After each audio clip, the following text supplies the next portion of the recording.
Ngayon, pinag-uusapan sa social media ang nasabing performance ng SB19 sa nakaraan na TM concert na ginanap sa Davao. So talagang ang Mahalima or ang SB19 ay lumipad pa patungong Davao para nga po sa celebration ng nasabi nga pong isa sa kanilang ini-endorso or isa sa ninong or ninangs ng SB19.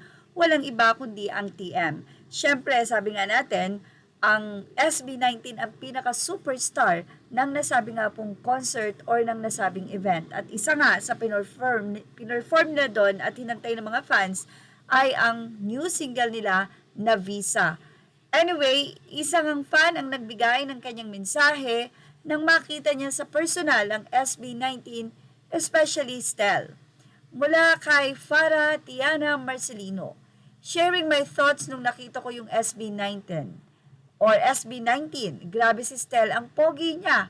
Kung grabe ang vocals niya sa mga vids, ibang klase ang vocals niya in person. Grabe, I was so amazed kasi kahit sumasayaw siya, ang stable ng boses niya.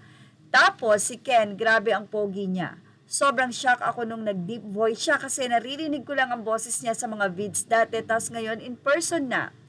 Tapos si Ja, napaka-pogi niya. May sariling ring light ba? Ang cute niya talaga, ang galing niya rin mag-perform. At tapos si Josh, grabe hindi biro yung mga sinasabi nyo na ang bata niyang tignan. Ang galing niyang mag-rap at yung blonde hair niya, OMG, nanghihina ako kagabi. At tapos si Pablo, OMG, ang cute niya sa personal, huhuhu. Grabe ang galing rin niyang mag-perform. Hindi ko talaga na-expect na sobrang cute niya sa personal. Grabe.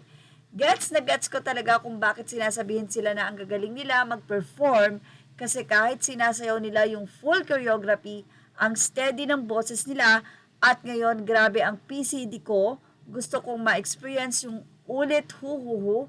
Ako lang ba nung pinapanood mo yung fan cams, mas lalong naiiyak ka kasi gusto mo ulit ma-experience yon. Yung tipong hindi mo na gustong umuwi kasi gusto mag-party-party ulit, grabe, akalain mo ba? Or kailan kaya ulit makikita ang SB19?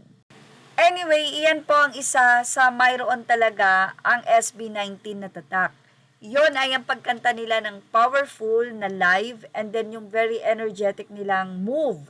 Kasi mahirap po na pagsabayin yung dalawa na yan dahil talagang hihingalin ka. Kaya nga yung iba, pagka nagko-concert sila, meron sila mga guests para kahit papano nare-relax or nakakapagpahinga sila. Pero nakita nyo ang SB19 kapag ka sila nag-concert, halos talagang buong concert na yon ay sila at walang guests and lahat ng kanilang performances ay mayroong body moves. Kaya naman sobrang energetic talaga, hindi lang ang kanilang katawan kundi ang kanilang vocal. Well, ano masasabi nyo about dito? Ilagay na ang inyong opinion sa ating comment section. Images are all credit to the rightful owners. Thank you for watching Showbiz Now.